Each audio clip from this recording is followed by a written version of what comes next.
Hello students, class 9th के math के lecture में आपका स्वागत है। आज हम लाइंस और एंगल्स चैप्टर के एग्जाम्पल 7 और 8 लेकर आपके सामने प्रस्तुत हुए हैं। पिछले वीडियो में हमने थ्योरम 6.7 और 6.8 पढ़ी थी, तो उसी का यूज़ होगा एग्जाम्पल 7 और 8 में। तो यदि आपने अभी तक वो वीडियो नहीं देखी है तो वो वीडियो आप देख सकते हैं, क्योंकि जब आप वो वीडियो देख लेंगे तभी ये क्वेश्चन आपको ईजीली समझ में आएगा। ठीक है, तो चलिए शुरू करते हैं आज का लेक्चर एग्जाम्पल 7 के साथ। तो देखते हैं क्या कहता है एग्जाम्पल 7।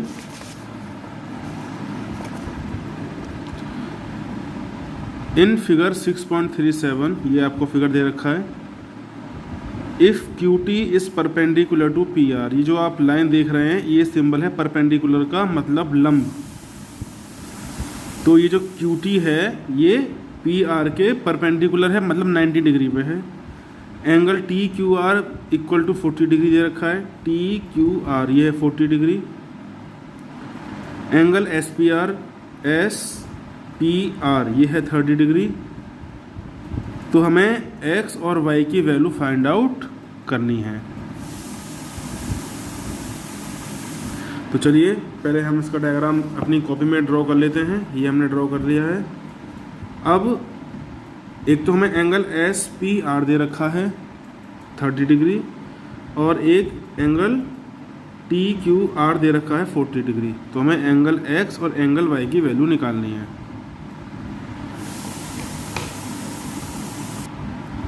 अब एंगल X की वैल्यू निकालने के लिए मैं ट्रायंगल QRT को लेता हूँ, QRT को। तो मैंने यहाँ पर हैचिंग कर दी, तो हमने इस ट्रायंगल को लिया है QRT को, और हम यहाँ पर लगाएंगे थ्योरम 6.7, मतलब एंगल सम प्रॉपर्टी, जो क्या कहती है, जो ये कहती है कि किसी भी ट्रायंगल के जो एंगल्स होते हैं उनका सम होता है 90 डिग्री। तो हमें एक एंगल ये दे रखा है, ये एंगल दे रखा है, और ये हमें फाइंड आउट करना है। तो यदि मैं इन तीनों को जोड़ दूँ, इन तीनों का सम कर दूँ, तो ये 180 के बराबर होगा, बिल्कुल होगा। तो यहाँ पर हम लिखते हैं ट्रायंगल QTR में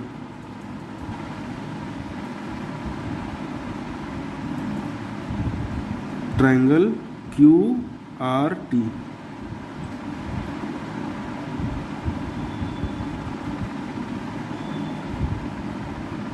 इन ट्रायंगल QRT तो हम पहले एंगल TQR प्लस QRT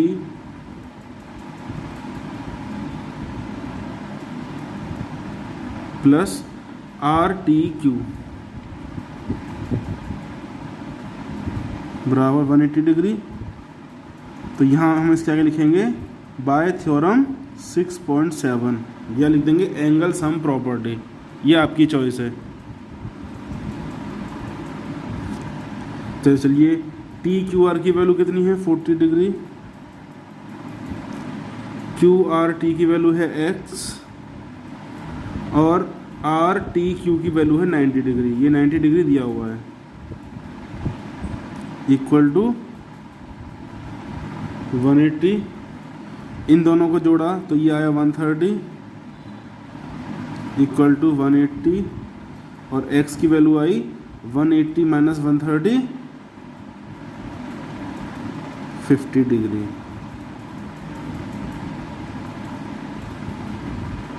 तो ये हमारा X की वैल्यू आ गई। अब हमें निकालना है Y। अब Y निकालने के लिए मैं ट्रायंगल SRP को ले सकता हूँ। तो अब मैंने ट्रायंगल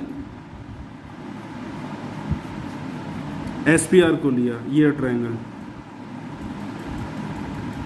और मैं इसको आगे बढ़ा दूंगा तो ये काम करेगा एज ए एक्सटीरियर एंगल का। बस हो गया। तो यहाँ पर मैं ट्रायंगल बनाता हूँ पेंसिल से।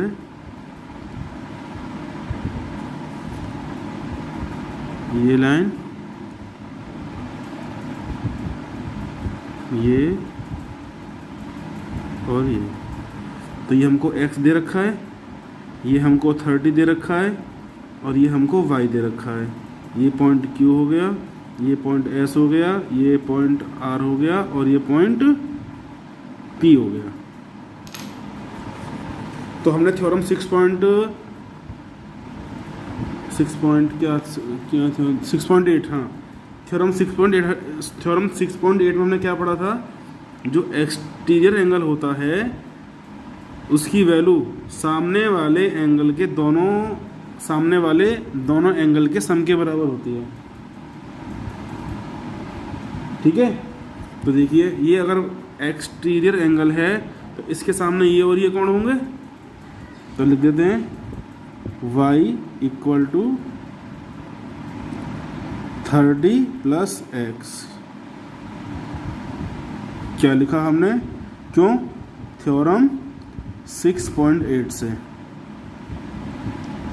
या बाय थ्योरम 6.8 अगर आप इंग्लिश में लिखना चाहें तो देखिए y बराबर 30 एज इट इज़ और x की वैल्यू यहाँ से आ चुकी है, तो ये आ गया y equal to 80 degree. Question complete. तो x निकालने के लिए हमने ट्रायंगल QRT लिया और y निकालने के लिए हमने ट्रायंगल SRP लिया और इस y को हमने एज ए एक्सटीरियर एंगल लिया। ये हो गया। अब आते हैं एग्जाम्पल नंबर 8 पे। एग्जाम्पल नंबर 8 ये आपके सामने है, डायग्राम ये दिया हुआ है। In figure 6.38 the sides AB and AC, ये AB साइड है और ये AC साइड है, of a triangle ABC are produced 2 point E and D, मतलब AB को E तक बढ़ाया गया है और AC को D तक बढ़ाया गया है। इफ़ बाइसेक्टर्स BO, ये जो BO है ये बाइसेक्ट कर रहा है एंगल CBE को, ठीक है, और ये जो CO है ये डिवाइड कर रहा है BCD को बाइसेक्ट, मतलब ये जो मान लो एंगल 30 डिग्री है, ये 120 मान लेते हैं, तो ये भी 60 होगा और ये भी 60 होगा। तो ये जो OC है ये इस तरीके से एंगल BCD को बाइसेक्ट कर रही है और इन दोनों के बाइसेक्टर जो है पॉइंट O पे मिल रहे हैं। तो हमें ये प्रूव करना है कि एंगल BOC ये इसकी जो वैल्यू होगी वो ये होगी 90 माइनस 1/2 ट्रायंगल BAC।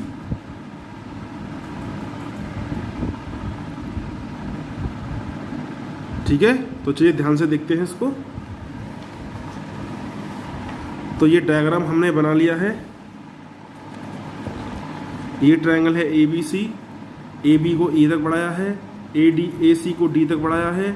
ये जो BO है ये इस एंगल को बाइसेक्ट कर रहा है और ये CO इस एंगल को बाइसेक्ट कर रहा है। ठीक है, और ये 3 ट्रायंगल XYZ दे रखे, ये 3 एंगल दे रखे हैं XYZ। तो यहाँ पर अगर हम एंगल सम प्रॉपर्टी लगाएं, x plus y plus z की वैल्यू क्या हो जाएगी, 180 के बराबर हो जाएगी। ठीक है, चलिए करते हैं इसको।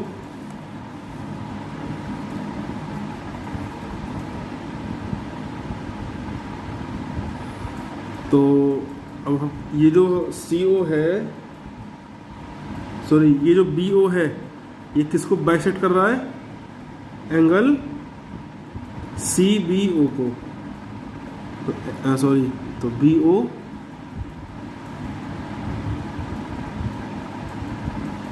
एंगल CBO को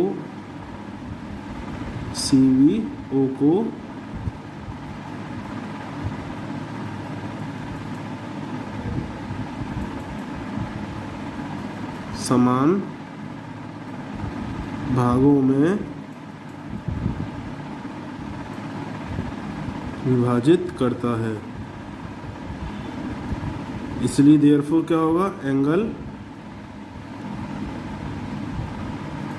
CBO, ये जो एंगल CBO होगा वो हाफ होगा किसके, एंगल CBE के।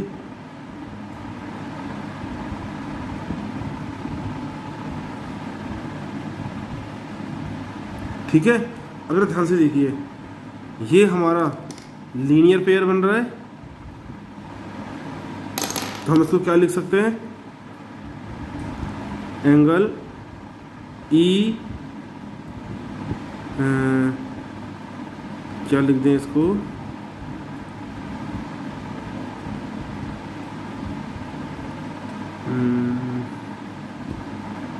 ई बी सी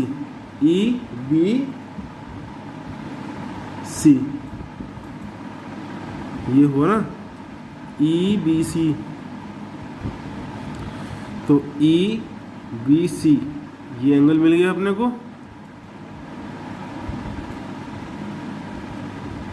प्लस ये वाला, ये हमको वाई दे रखा है, इक्वल टू 180। अब यहाँ से हम ई बी सी की वैल्यू निकाल देते हैं, e b c equal to 180 minus y, और इस वैल्यू को यहाँ रख देते हैं। इसलिए angle C B o equal to 1/2 of 180 minus y. तो इस 2 का हमने दोनों में डिवाइड कर दिया, तो 90 minus y/2।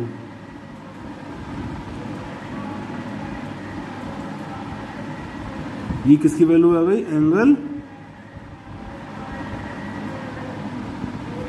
C B O की। इसको आप फर्स्ट मान लीजिए। अब आते हैं इस वाले पे, तो बिल्कुल डिक्टो देखिए, ये बन रहा है अपने पास लीनियर पेयर, तो यहां भी लगा देते हैं। अब सी ओ किसको डिवाइड कर रहा है, एंगल बी सी डी को। अब सी ओ एंगल बी सी डी को 2 बराबर भागों में विभाजित करता है। इंग्लिश वाले बच्चे क्या लिखेंगे, now C O bisects angle B C D. यहाँ पर ray B O divides the angle या bisect the angle C B O. ठीक है, कोई दिक्कत वाली बात नहीं है। अगर आपका ट्रांसलेशन अच्छा है तो लिख सकते हैं, वरना मैंने बोल दिया है, आप वीडियो पॉज करके फिर से सुन सकते हैं मैंने क्या बोला। ठीक है, चलिए जी, तो अब हम क्या लिख सकते हैं, यहाँ पर हमने लिखा सी बी ओ, तो यहाँ लिखेंगे हम b c O angle B c o equal to क्या लिखते हैं, half of angle C b लिखा था हमने, यहाँ पे हम लिख देंगे बी सी डी। अब जैसे हमने यहाँ पर सी बी ओ किसकी, ई बी सी की वैल्यू निकाली थी, ई बी सी की ऐसे निकल जाएगी यहाँ बी सी डी की। ठीक है, तो देखिए एंगल डी, ये वाला एंगल कितना होगा, डी सी बी या बी सी डी कुछ भी लिख सकते हैं, angle B C d plus ये जेड हो गया इक्वल टू 180 डिग्री। तो यहाँ से हमने एंगल बी सी डी की वैल्यू निकाली, कितना आया 180 माइनस जेड आया। अब इस बी सी डी की वैल्यू को हमने यहाँ पुट कर दिया, तो क्या आया, angle B c o equal to 90 minus z/2। Equation number 2 आ गई। ठीक है, इसके बाद इन ट्रायंगल बी ओ सी,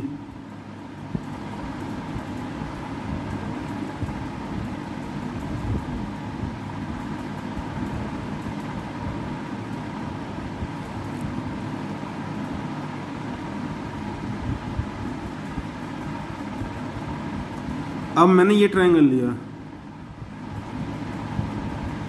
कौन सा वाला, मैं हैचिंग कर देता हूँ, ये वाला।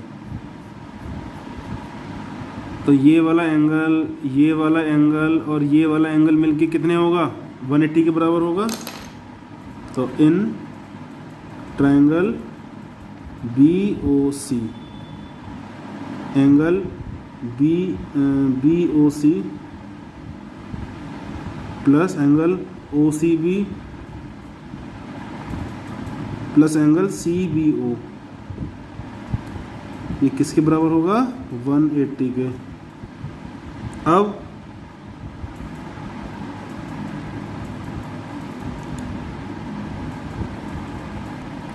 अब देखिए भाई, OCB या BCO एक ही बात है, लेकिन दोनों ही केस में C बीच में आ रहा है, तो OCB की वैल्यू ये रख देंगे और CBO की वैल्यू यहाँ से रख देंगे यहाँ पे। तो एंगल BOC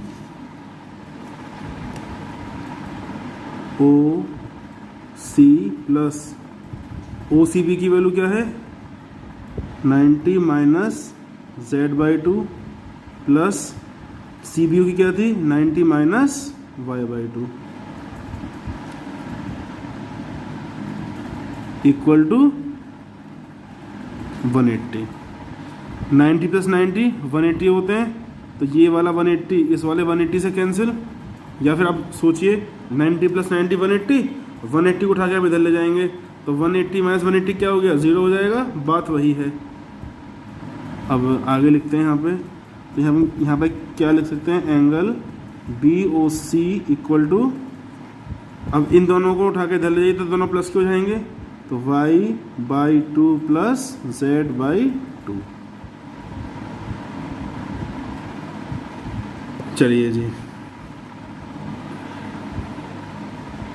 अब हम ट्रायंगल ABC लेते हैं। इन ट्रायंगल ABC क्या लिख सकते हैं? X plus Y plus Z equal to 180। यहाँ लिख देंगे angle sum property of a triangle. ठीक है, तो यहाँ से हमने,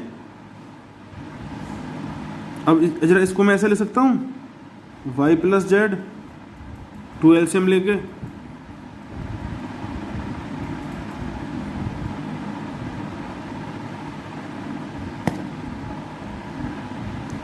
तो अब यहाँ से हम Y प्लस Z की वैल्यू निकाल सकते हैं। तो कितनी होगी? 180 माइनस x हो जाएगी, तो Y plus Z equal to 180 minus x। अब इस वैल्यू को यहाँ पुट कर दो, तो एंगल BOC इक्वल टू क्या आया? 1/2 को मैंने ऐसे लिख दिया, और यहाँ लिख दिया मैंने 180 माइनस x। अब 2 से जो है इन 2 का इन दोनों में डिवाइड कर दीजिए, तो क्या आया? 90 माइनस x/2।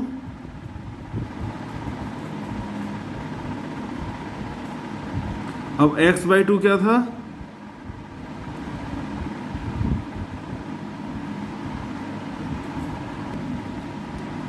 अब इसको मैं ऐसे लिख सकता हूँ, 90 minus 1/2 into x equal to 90 minus 1/2। अब x की वैल्यू क्या है? हम x को एंगल BAC लिख सकते हैं, BAC।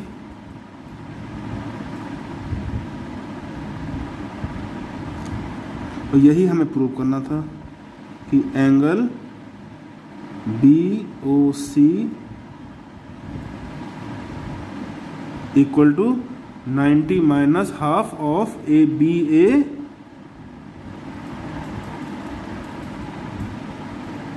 C, hence proved. तो उम्मीद करता हूँ कि दोनों क्वेश्चन आपको समझ में आ गए होंगे। तो इनको कम से कम 2 बार तो करके देखें ही, देख के तीसरी बार आप काफ़ी हद तक अपने आप कर सकते हैं। यदि अभी भी कोई डाउट है तो आप मुझसे कमेंट करके पूछ सकते हैं, उसका मैं आपको आंसर ज़रूर दूंगा। तो अगले लेक्चर में हम शुरू करेंगे एक्सरसाइज 6.3।